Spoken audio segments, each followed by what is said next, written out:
हे आहे ठोकशाही न्यूज 24, जिथे आवाज दाबला जात नाही, अन्यायाविरुद्ध वाचा फोडणारे. नेवास्यात माजी सैनिकावर प्राणघातक हल्ला, आरोपी अद्याप फरार, तात्काळ अटकेची मागणी. नेवासा माजी सैनिक दत्तात्रय निवृत्ती धायगुडे, रहिवासी जेऊर हैबती, तालुका नेवासा यांच्यावर 25 नोव्हेंबर 2025 रोजी दुपारी 1 वाजताच्या सुमारास प्राणघातक हल्ला झाला. संजय बाळू गोईकर आणि त्याच्यासोबत 8 जणांनी हा हल्ला केल्याची तक्रार दाखल करण्यात आली आहे. या प्रकरणी FIR क्रमांक 0996 नोंद असूनही आरोपींना अद्याप अटक करण्यात आलेली नाही.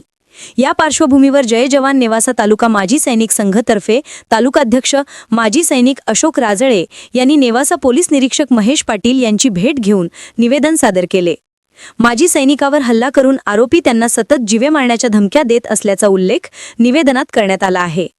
माजी सैनिक धायगुडे आणि त्यांच्या कुटुंबियांच्या जीवितास गंभीर धोका निर्माण झाल्याने संबंधित आरोपींना तत्काळ अटक करण्यात यावी अशी ठाम मागणी संघातर्फे करण्यात आली आहे. ठोकशाही न्यूज 24 साठी नेवासा तालुका प्रतिनिधी गणेश चौगुले.